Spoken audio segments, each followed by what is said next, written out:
Hi, welcome to iEducator. This is Teacher Jeff. I'm an educator and an engineer by profession. And today we will discuss Chapter 6. And Chapter 6 is all about distribution and retailing. And in today's lesson, there are five key areas that I'm going to be highlighting. First, we have the introduction. Second, we have the retail function. Third, the history of retailing. Fourth, we have characteristics of the industry. And finally, we have designing the retail process. And in order for us to get started, let us discuss the first key area of our lesson. And that would be the introduction part of our lesson today. Now, take note that this chapter actually describes the activities closest to the consumer, which is the retail and the wholesale functions. Now, the traditional flow of goods originated with a manufacturer, progressed to a wholesaler or a DC, and finally to the retail store. Now, this progression is still the dominant way in which goods and services flow to the consumer. However, in recent years, electronic business activities created a flow that is sometimes direct from the manufacturer or a DC owned by the online retailer to the customer. Now, an omni-channel presence is becoming essential for those retailers who expect to survive. Now, the emergence of Amazon, for instance, as a retailer of a wide variety of products, puts many retailers in a vulnerable position. Now, supply chain is concerned with the flow of goods and services from the point of origination to the point of use, usually from manufacturers to consumers. Now, DCs are an intermediate step between manufacturers and retailers, right? Where goods can be stored temporarily, and sometimes these are repackaged from bulk to assortments for use at the retail store. Now, the retailer makes the product available to the consumer by displaying it in convenient, attractive, and functional surroundings. And the retailer as well also assists the consumer in the selection of items and provides suggestions on the care and use of the product.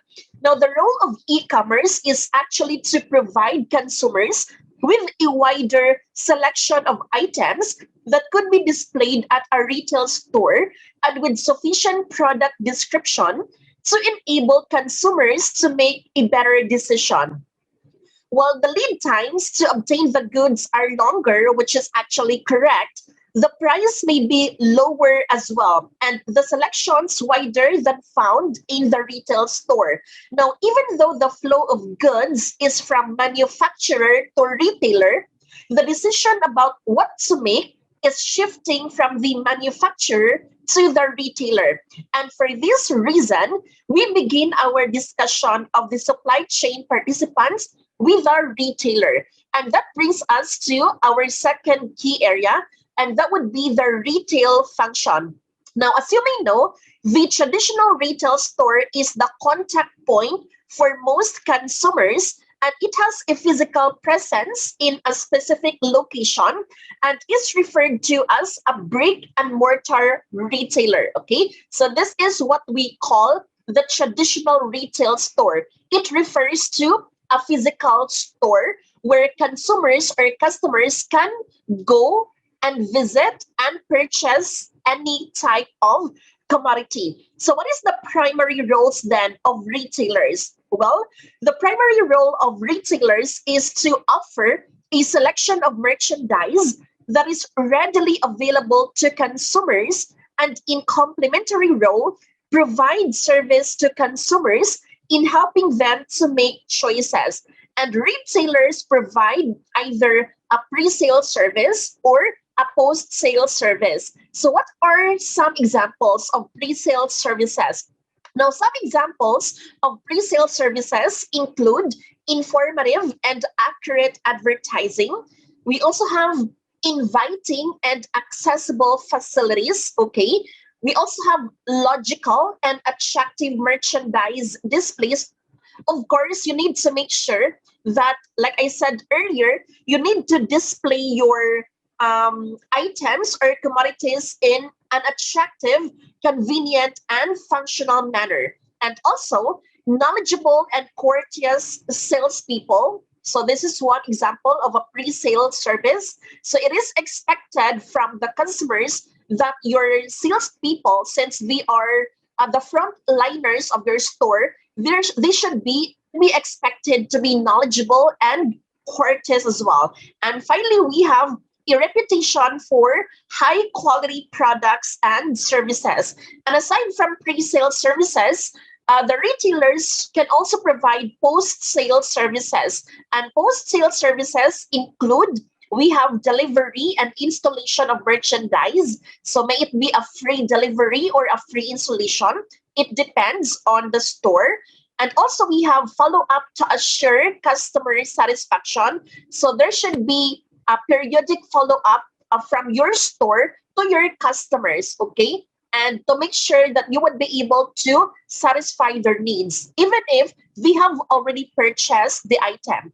And third, fair and responsive product returns policies. So if there's a need for a customer to return their products, may it be because of, let's say, for instance, there's a damage on the product itself or there's a defect. So you should have a clear and fair product returns policies. And finally, we have a functioning reverse logistics program.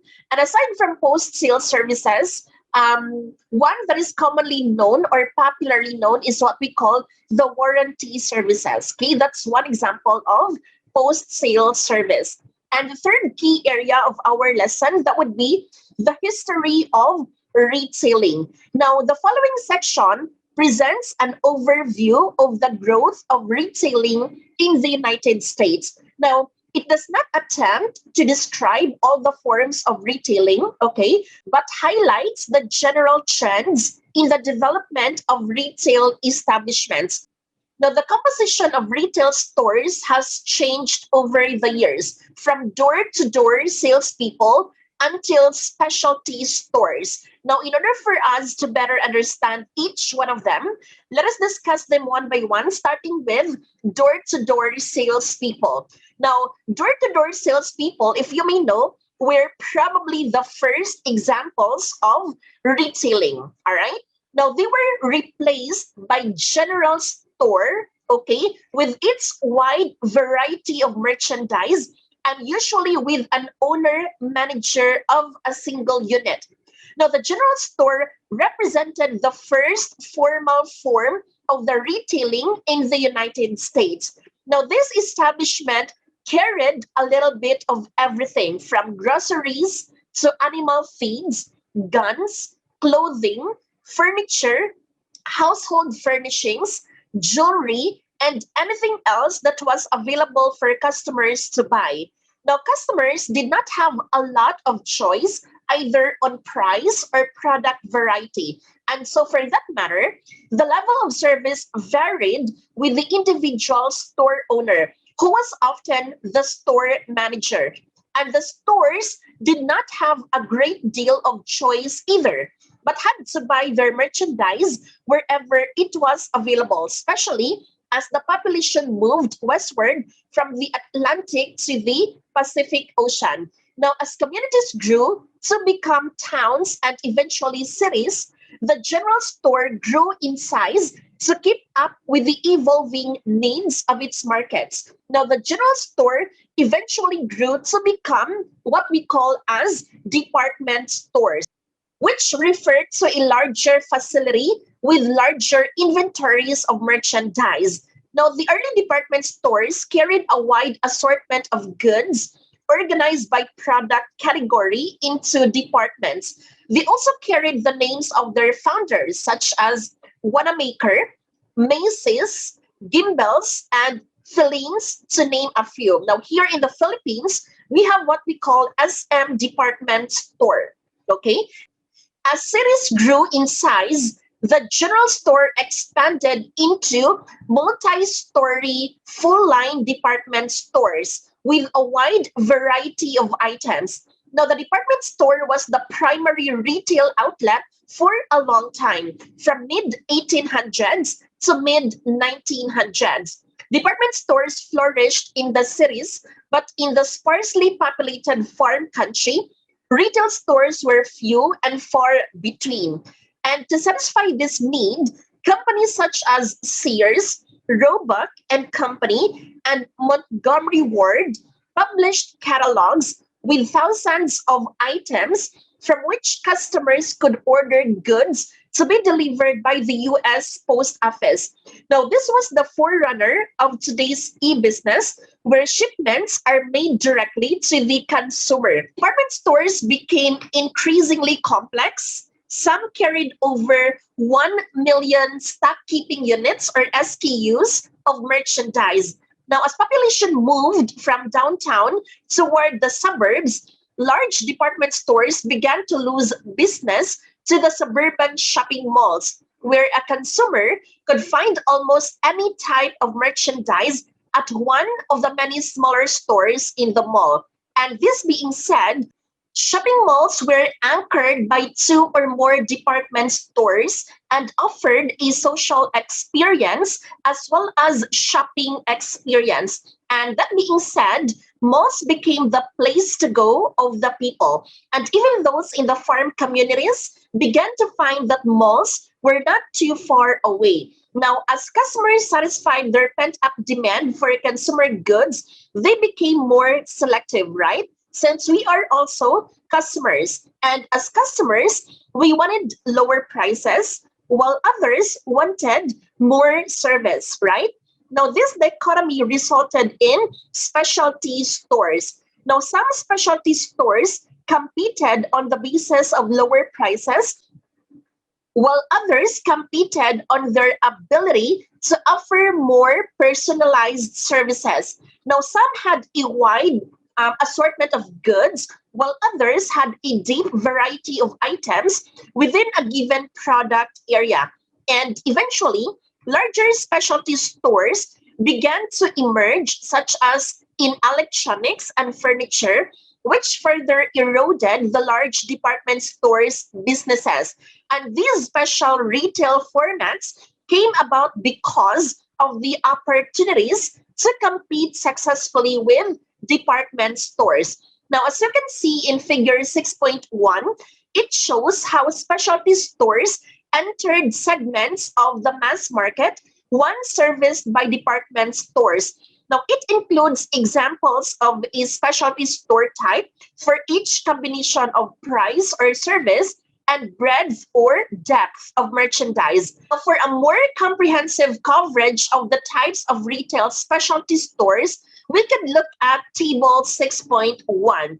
Now, as you can see in table 6.1, it shows the major types of retail stores. We have specialty stores, we have limited line stores, we have supermarkets, we have department stores, we have mass merchandisers, we have warehouse stores, we have variety stores, we have off-price retailers, and we also have convenience stores. Now, as you can notice, each of these types of retail stores are being defined with examples. Now, while the department store was the dominant player for over 100 years, other forms emerged rapidly in the latter part of the 20th century.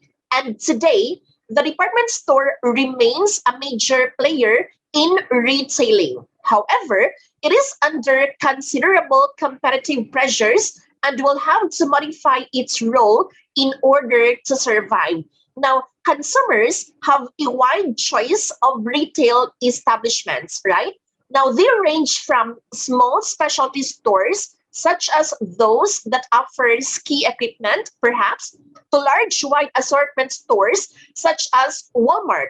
Now, department stores are struggling because of intense competition and lack of brand identity, or most department stores were named after their founder, and that name carried only limited geographic recognition, which is actually correct. Now, that being said, the winners today are national chain stores with brand identity and a specific marketing niche, or low cost, or a marketing focus in a limited product or age group, sometimes both.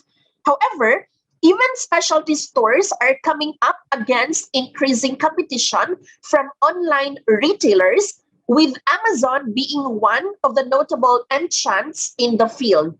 Now, there are several theories to explain why the form of retail established. Now, there are actually several theories to explain why the form of retail establishments changes. First, we have the retail accordion theory, or also known as the general specific general cycle. Now, this retail accordion theory, or the general specific general cycle, suggests that retailers with excessive inventory diversification open opportunities for other outlets to specialize in one segment of inventory. And another, we have the wheel of retailing model. And the wheel of retailing model proposes that a firm enters the market as a low cost, low margin operation. And over time, however, they acquire better locations, improved merchandise, and wider advertising and promotion, and eventually mature as high cost, high margin businesses. Now, this opens opportunities as well for the next low cost, low margin entry. And finally, we have the polarization principle. And the polarization principle suggests that fewer but larger retail establishments are eventually counterbalanced by smaller but more convenient stores. And while none of these theories are completely satisfactory, they all agree that the retailing industry is dynamic and new forms of retailing continue to emerge. Now, as you can see in figure 6.1, it shows several types of retail stores, right? As you may know, the list is actually not exhaustive, okay? Because the category designations change over time, as do the examples of companies that represent each category. However, the table shows the variety of strategies used by companies to appeal to consumers. Now, if this were not enough variety, then there is another category of retailing called non-store retailing that is becoming a more significant factor as consumers have less time to shop and who want convenience of shopping from home. Now, as you can see in table 6.2, it shows the types of non-store retailers available today. So we have vending machines, we have direct marketing, we have direct selling, direct mail marketing, telemarketing, direct action advertising, online marketing, integrated direct marketing as well. So these are all non-store retailers. Each has its definition and examples as well. Now, although enclosed shopping malls are still viable, many are losing market share to large specialty stores located in smaller shopping centers without frills but with convenient parking and access. Now, that being said, many malls have closed in the United States as consumers no longer seem interested in spending hours strolling leisurely around the mall. Now, they want to get in and out of the retail store. They want to buy, not shop. Customers want variety and convenience. So, as a result, many are turning to electronic shopping, or I'm referring to e-commerce or electronic commerce, which happens to be the buying and selling of goods or commodities in an online platform. All right. Now, the next key area of our discussion, that would be the characteristics of the industry. Now, before we look at the details of retailing operations management, consider where the retail industry fits with the other major industries. Now, as you can see in table 6.3, It shows that total estimated US business revenues for 2006 up until 2011 in billions of dollars for all industries, or BEA. Now, at the macro level, retailing represents a significant portion of the total US economy. Retailing is the link to the ultimate consumer, the individuals who make the purchase of the goods or services for their own use. Now, the inputs for the retail industry come from wholesalers or directly from the manufacturers. Now, Table 6.3 shows the classification are by type of product sold. While this classification is useful, it does not provide an accurate view of the type of customer who receives these products and services. So such information is becoming more important to the strategic planning of a retailer, which brings us to our next key subtopic, which is customers and markets. Now, as you can see, customers have unique buying preferences, right? For a long time, businesses treated this collection of individuals as a homogeneous group or as a mass market. Now, they provided standardized products with a limited number of variations, such as maybe sizes and colors in your clothing. And over time, the variety of products also increased in an attempt to reach the niche markets. And also, businesses now classify customers by target markets and view them in terms of, let's say, age. We have geographic location, the income level of the customer, the occupation, the areas of interest, and even a host of other ways in order to decide how best to provide them with their desired goods and services. Now, as online retailers gather more information about their individual customers, they can greet them by name when the customer signs on and even recommend items that relate to previous purchase. So as a result, as business segment markets in more detail, providing customized products and services to the individual customer will become more commonplace. Now, this practice fits well with the idea of what we call CRM, or customer relationship management, in which businesses think of the individual customers as a long life customer instead of considering them only as an individual transaction or sale. And the next key subtopic, we have outputs. And take note that the outputs of retailers are both products and services, correct?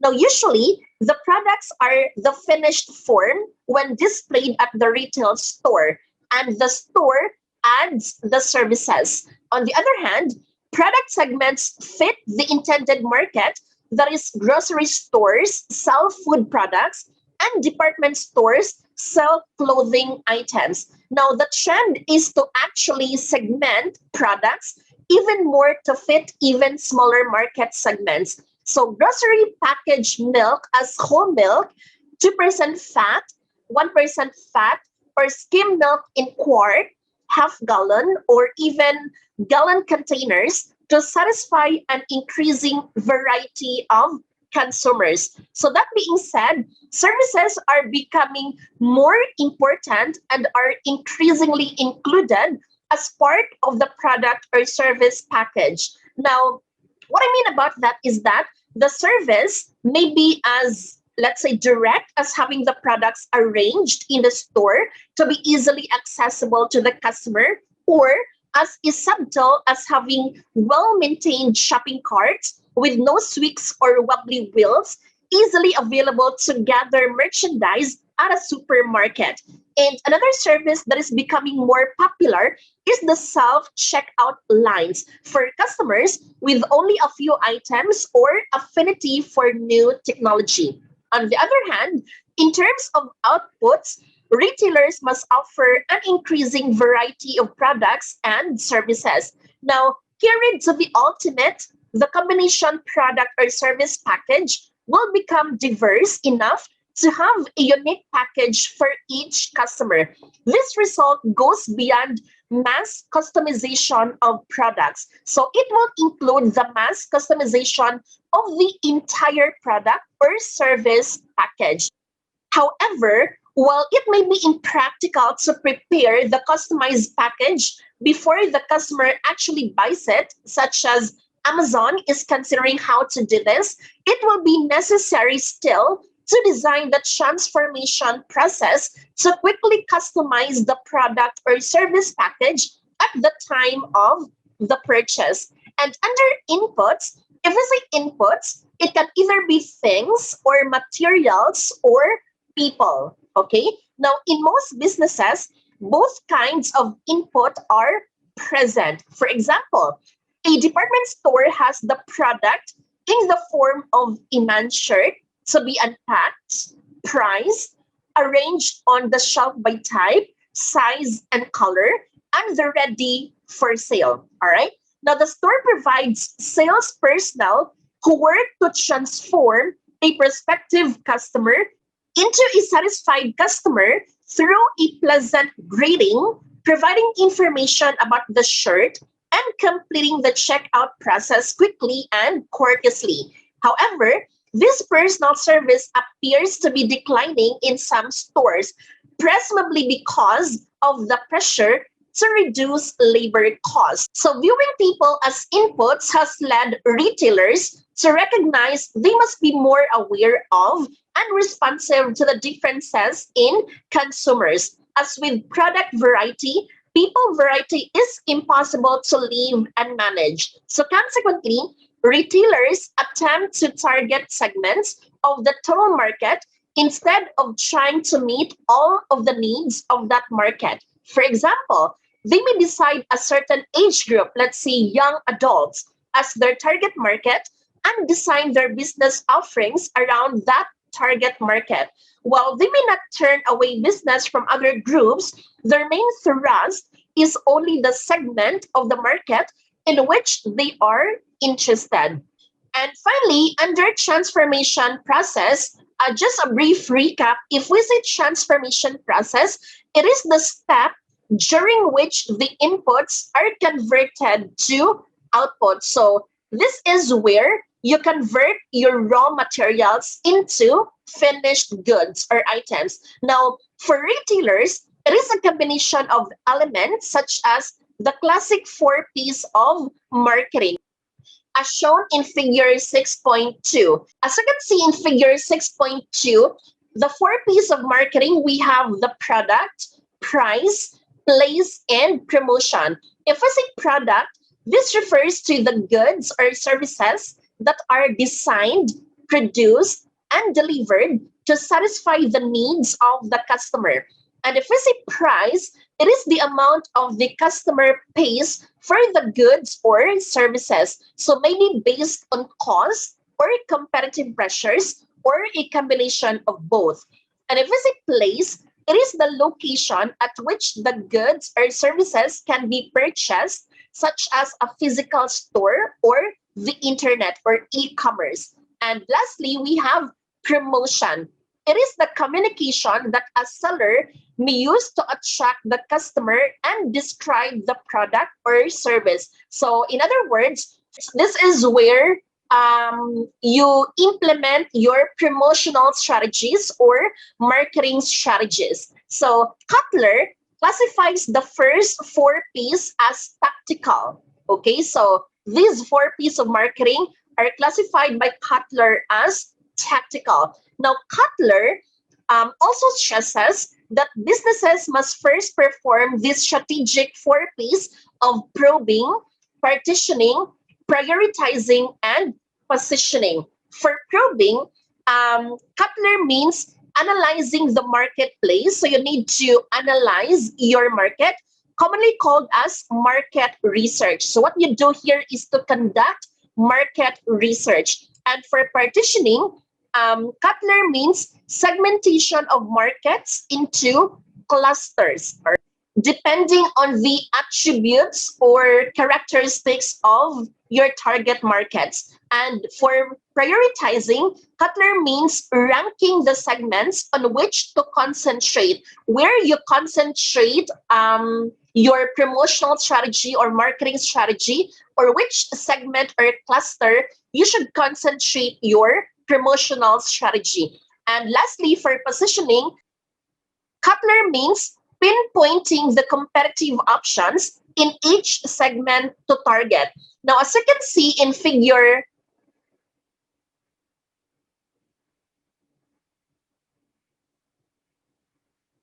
well, the marketing function plays a major role in the design of the elements shown in figure 6.2. The operations management function plays an equally important role in the final design and implementation of these elements, especially in the product and place or distribution elements. Now, that being said, retailers are actually trying to put more emphasis on providing customer service. And in order to do this, they want their salespeople to have more time available for selling and less time required for moving and modifying merchandise. So they are asking upstream distributors or manufacturers to provide floor ready products by adding packaging, pricing, and sorting features before the merchandise arrives at the retailer. So the activities at most retailers combine marketing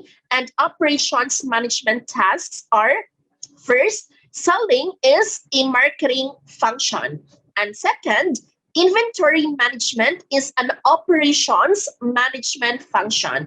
And finally, the checkout process at a point of sale or POS register is a combination of both selling and inventory management. So the employee is performing a combination function. So therefore, the transformation process is an integrated system of functions, and activities related to elements in figure 6.2 cannot be performed without considering the effect on the other elements of the transformation process.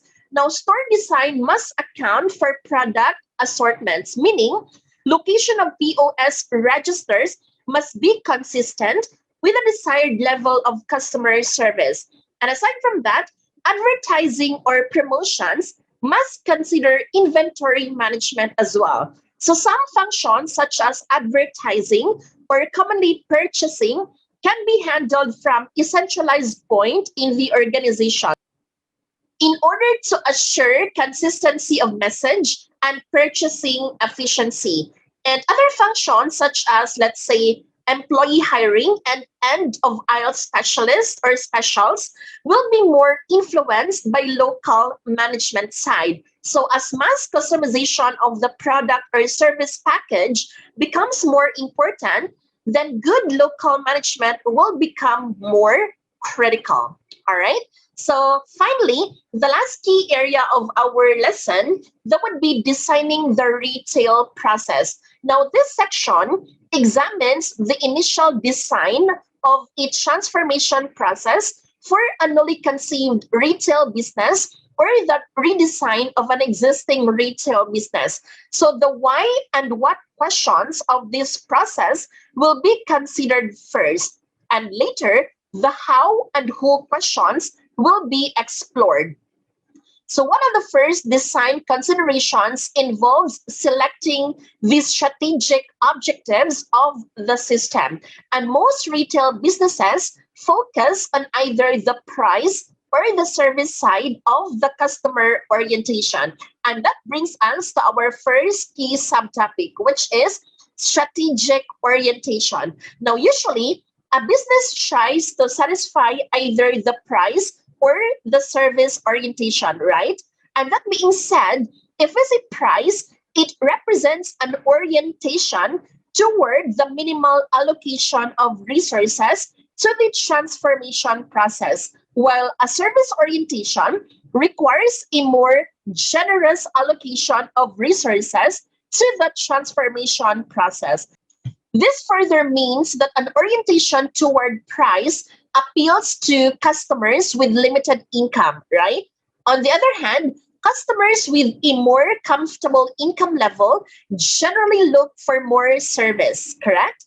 Now, designing the customer interface considers these differences. And this being said, a price orientation involves little direct customer contact, okay? Perhaps only a hello from a salesperson who is busy stocking or rearranging merchandise as the customer enters the door. On the other hand, a service orientation may involve a warmer and more committed offer of assistance by a salesperson that drops whatever task they were doing to be completely available to the incoming customer for as long as the customer is in the store. With that in mind, a particularly effective action may involve greeting the customer by name. And some women clothing stores offer a service whereby a salesperson will select a number of combination outfits, including accessories for prospective customer to consider so that the customer does not have to wander through the store to mix and match separate items. And often, this selection process is done before the customer arrives to avoid waiting. So salespersons can cultivate a following of loyal customers who seek out that salesperson when they come to the store.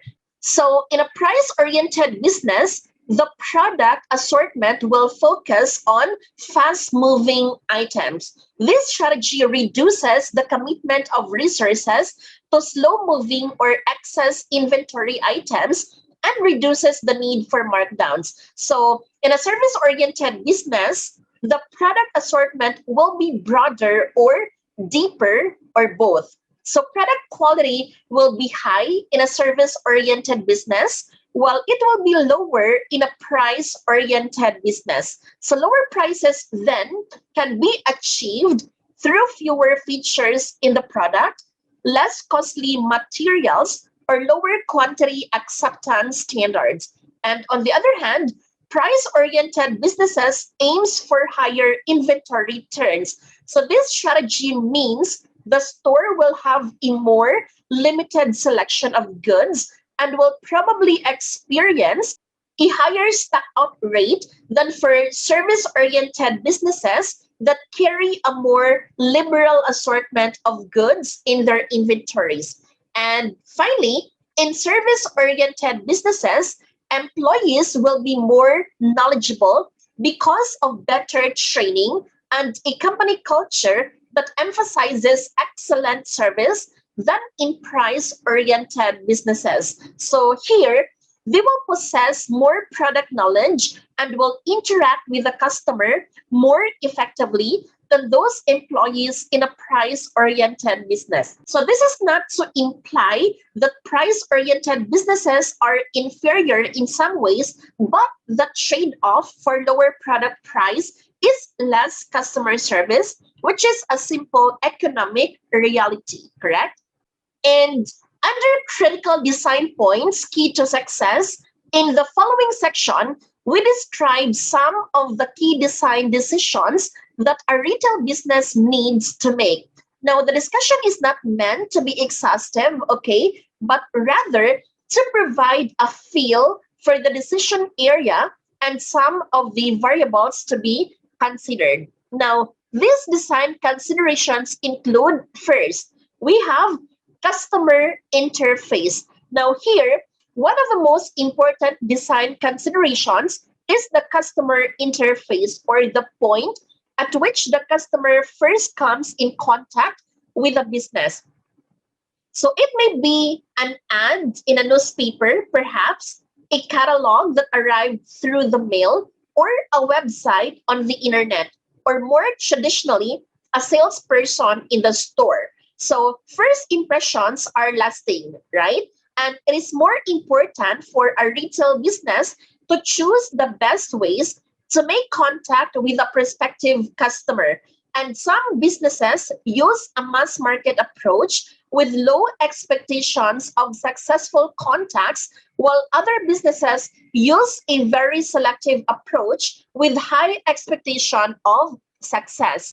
And another design consideration is what we call type and size of the facility. Now, if the retail business operates without the need for the customer to visit a store, such as through the internet or catalog selling, then the design of the store is immaterial, meaning it deems useless or futile.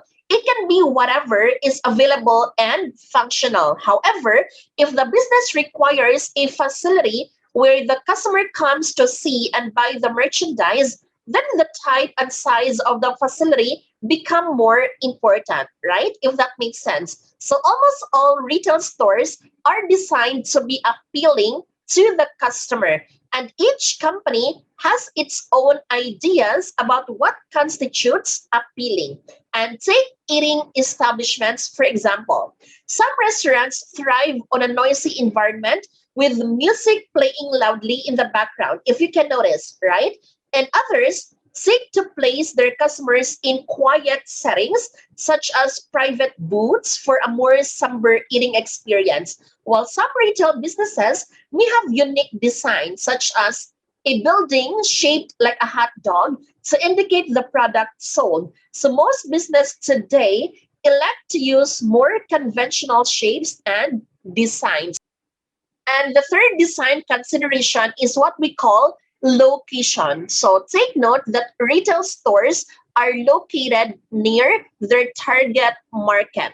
So this means they must have more locations to reduce the need for customers to travel to find them, except for those businesses that do business over the internet or through some other forms of indirect selling. For example, it would not make sense for McDonald's to have one giant restaurant in Iowa and expect to serve the entire United States, right?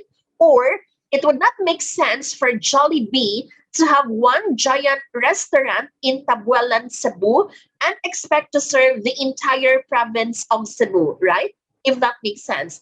And number four, the fourth design characteristic is what we call the layout. So some retail stores, such as grocery stores or building supply stores, have straight aisles with large signs at the end of each aisle to identify the type of merchandise in the aisle. Now, this helps the customer to find what they are looking for quickly and without much help from the store employees. Therefore, customers usually know what they want and desire to get in and out of the store quickly.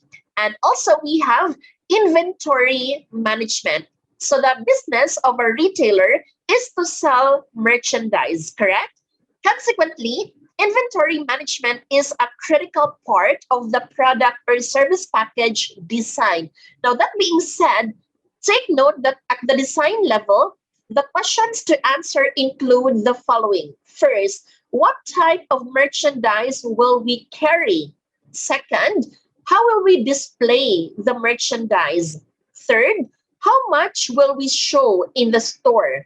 Fourth, will it be brand names or private labels? So retail outlets will vary in how much inventory is actually on the floor versus in the back. So that means to say, smaller establishments will typically carry most of their in-store inventory out front where the customers are shopping, with little inventory at all in a back room somewhere. And larger stores, such as department stores or grocery stores, may carry some inventory in back rooms for replacement out front when necessary. And the next design consideration is what we call supply chain. So the retailer is at the end of the supply chain and is dependent on a number of businesses and supplies to have the correct merchandise available when needed for the customer. So traditionally, manufacturers were larger than retailers and dictated the design and supply of merchandise to the retailer. So that being said, the manufacturers pushed their products out to the retailers. So in recent years, with the emergence of such retail giants such as Walmart, Home Depot, Safeway, and Target, retailers have now gained the power and are more aggressive in linking customer preferences to the design and supply facets of the business.